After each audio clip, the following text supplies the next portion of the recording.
Hello everyone, welcome back to सरकारी नौकरी वाले बाबा। I am Dhananjay. जितने भी एसएससी स्टेनोग्राफर के स्टूडेंट्स हैं, आज मैं आपको एक छोटी सी मोटिवेशन भरी कहानी सुनाऊंगा। और ये जो कहानी है, ये कोई दूर की या किसी दूसरे की नहीं, ये मेरे साथ के कलीग की है जो मेरे साथ मेरे डिपार्टमेंट में पोस्टेड था। और कहीं ना कहीं उसकी जो कहानी है उसको आप सुन के सच में आप खुद भी मोटिवेट होंगे, क्योंकि मैं जब उसका सिलेक्शन हुआ, उसको होम टाउन पोस्टिंग कहीं ना कहीं मिल जाएगी, तो लिटरली मुझे लगा कि यार जब वो कर सकता है तो मैं क्यों नहीं कर सकता। और आज वही कहानी मैं आप सभी से शेयर करूंगा, क्योंकि मुझे ऐसा लगा कि नहीं, आप सभी से शेयर भी करनी चाहिए कि बाकी जो भी स्टूडेंट जो फाइनली सिलेक्टेड हैं, जो अभी तैयारी कर रहे हैं, अगर आप ध्यान से कहानी को सुनोगे तो उसके पीछे की जो मेहनत है उसको आप अच्छे से समझ पाओगे। साथ ही आप सभी इस वीडियो को शेयर भी करें, जिससे बाकी सभी स्टूडेंट्स भी इस कहानी को देख के मोटिवेट हो सके। क्योंकि आप सभी सोचते हो कि यार मुझसे एक एग्जाम नहीं निकलता है, बाकी लोग कई सारे एग्जाम क्यों निकाल लेते हैं। और वो कहानी, वो सारी चीजें आपको इस कहानी से जरूर पता चलेगी, जिससे आप भी खुद मोटिवेट होके कहीं ना कहीं आप कोशिश करोगे फाइनल सिलेक्शन लेने की। आता हूं मैं कहानी पे। तो था क्या, 2016 का एसएससी स्टेनो का जो फॉर्म आया हुआ था, फिर उसमें फाइनली प्रीलिम आपका टीयर 1 हुआ, फिर स्किल हुआ, फिर इस बार रिजल्ट वगैरह आया और फाइनली इनकम टैक्स डिपार्टमेंट सभी को अलॉट हुआ। तो 2018 में सबने ज्वाइन किया। फिर उसके बाद क्या हुआ कि धीरे धीरे ये हुआ कि नहीं, हाँ डिपार्टमेंट एग्जाम जो है वो कहीं ना कहीं दिया जाए। तो डिपार्टमेंट एग्जाम भी एक बार उसने दिया, और कहीं ना कहीं जो मिनिस्ट्रियल होता है सीबीडीटी में, वो उसने क्वालिफाई भी कर लिया। और उसके बाद फिर उसको ये लगा कि यार मतलब मुझे हर हाल में होम टाउन जाना है। तो उसने क्या किया, 2017 का जो एग्जाम आया, 2017 का भी उसने एग्जाम भरा। और 2017 का जब उसने एग्जाम भरा तो फाइनली जब उसका स्किल्ड हुआ, फिर फाइनल रिजल्ट आया, तो उसको फिर दोबारा से इनकम टैक्स डिपार्टमेंट में उसको पोस्टिंग मिली और उसको फाइनली भुवनेश्वर मिला।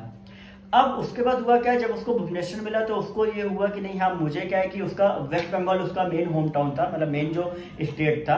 ठीक है, तो उसको ये हुआ कि यार हर हाल में अब मुझे, मतलब मेरे जो स्टेट है, मुझे वहां पे पोस्टिंग हर हाल में मुझे लेनी है।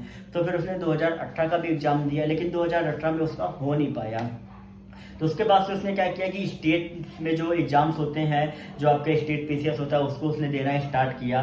फिर इसके बाद उसने एसएससी सीजीएल के भी लिए भी पढ़ना चालू किया, क्योंकि एसएससी सीजीएल में आपका क्या रहता है, मैथ्स आपकी आती है। तो मैथ्स कहने के स्टूडेंट की स्ट्रांग होनी चाहिए। जो स्टेनोग्राफर के स्टूडेंट्स हैं उनके लिए एक बेनिफिट होता है कि आपकी मैथ्स जो है वो आपकी नहीं आती है, बहुत से स्टूडेंट्स को पता भी नहीं होता।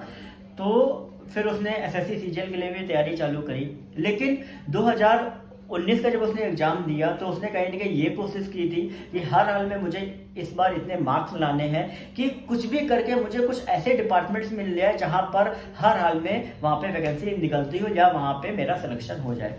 उसने जब 2019 का एग्जाम दिया तो उसका एग्जाम भी अच्छा हुआ, बट लेकिन थोड़ा सा वो डिसअपॉइंट था कि मतलब यार हो सकता है कि इस बार उतने मार्क्स ना आए, क्योंकि इस बार वैकेंसी भी आप सभी की कम थी। आप सभी को पता है 2019 में वैकेंसी भी काफी कम थी। लेकिन जब फाइनल जब मार्क्स आए तो उसके 160 पॉइंट कुछ मार्क्स थे।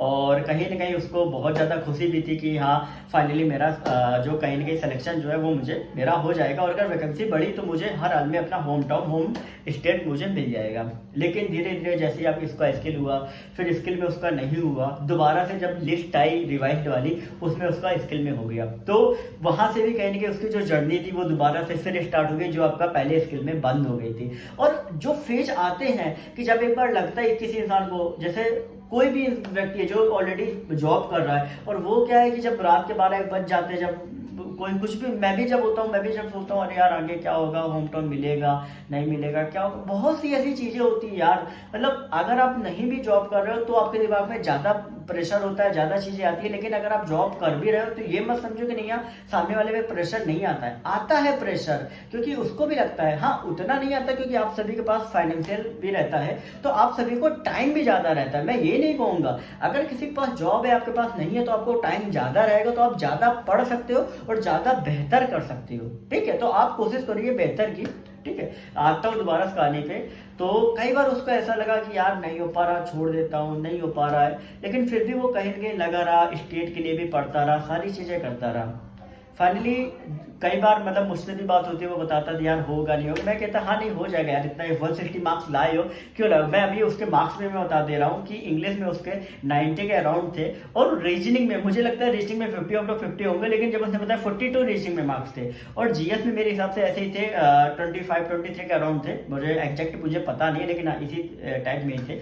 लेकिन फाइनली उसने 160 का इनके स्कोर किया हुआ था, और उसके बाद से मैंने ये सोचा कि यार उसने रीजनिंग में 42 पाए थे, मैं लगातार रीजनिंग में 50 आउट ऑफ 49 मुझे मिल रहे हैं, तो मुझे लगा यार 7 मार्क्स तो अगर मैं इधर स्कोर कर ले रहा हूँ, अगर मैं इंग्लिश में मेहनत कर लेता तो मैं कर सकता हूँ। मतलब मेरे दिमाग में लिटरली ये बात है कि अगर 7 मार्क्स में ऊपर ले आता तो 165 का स्कोर हो जाएगा, तो यार कर लूंगा। एक इंसान अंदाजा लगाता है कि नहीं, आप सभी अनुमान लगाते होंगे, तो मैं भी यही लगा रहा था।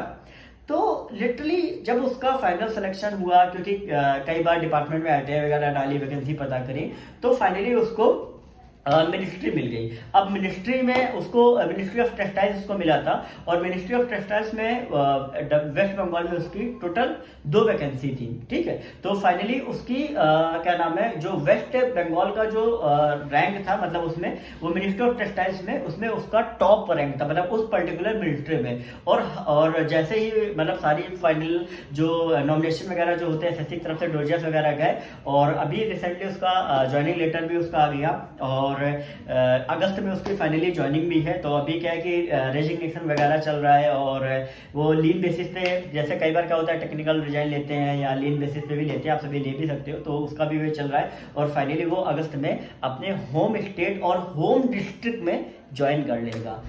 तो अभी तक का जो मैंने उसका देखा ना, मतलब लिटरली ये बात बिल्कुल सही है कि अगर आप लगातार कोशिश करते रहते हो, लगातार आपको आपको चलते रहते हो, तो कहीं ना कहीं आपका फाइनल सिलेक्शन आपका हर हाल में होता ही होता है। बहुत ही रेयर केस हो कि नहीं आपका फाइनल सिलेक्शन ना हो पाए, फाइनल होम पोस्टिंग ना मिल पाए। और ये चीज़ें मैं आप सभी से इस वजह से कह रहा हूँ, क्योंकि जब कोई भी इंसान इतना मेहनत करके होम डिस्ट्रिक्ट में पोस्टिंग पा सकता है, तो क्यों नहीं आप सभी अपना पहला सिलेक्शन कंफर्म नहीं कर सकते हो। क्योंकि आप सभी अभी नॉन वर्किंग हो, तो आपके पास टाइम ज़्यादा है, आप कोशिश ज़्यादा कर सकते हो, तो आपको सिर्फ अभी कोशिश यही करनी है ज़्यादा से ज़्यादा कि आपको हर हाल में किसी भी एक डिपार्टमेंट में जॉब मिल जाए। जब आपको मिल जाएगी तब आप दूसरे डिपार्टमेंट में कोशिश करिएगा, तो वहाँ पर आपको हो सकता है कि होम पोस्टिंग में मिल जाए। तो इस छोटी सी जो कहानी से जब मैं ये सब कहानी को देखता हूँ, तो मेरे दिमाग में सारी चीज़ें चलती हैं, मैं खुद मोटिवेट हुआ और सारी चीज़ों को देख के, और अभी भी मैं होता हूँ, जब भी मैं कभी परेशान होता हूँ, मैं सोचता हूँ कि यार उसने अगर ऐसा कर लिया तो मैं क्यों नहीं कर सकता। यार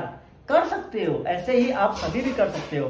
तो अगर आपको ये कहानी पूरी अच्छी लगी हो, और तो प्लीज इस चैनल को आप सब्सक्राइब जरूर करें। आगे आपको और भी ऐसी रियल आपको कहानी मैं आप सभी से शेयर करूंगा, क्योंकि यहाँ पर कई सारे ऐसे स्टूडेंट हैं जो लगातार प्रिपरेशन भी करते हैं और कहीं ना कहीं फाइनल सिलेक्शन भी पाते हैं। तो बाकी आप टेलीग्राम ग्रुप पर भी आप ज्वाइन कर सकते हो, लिंक उसका डिस्क्रिप्शन में आप सभी को मिल जाएगा। आगे आपको और भी अपडेट्स यहाँ पर एसएससी स्टेनोग्राफर के एग्जाम की मिलती रहेगी।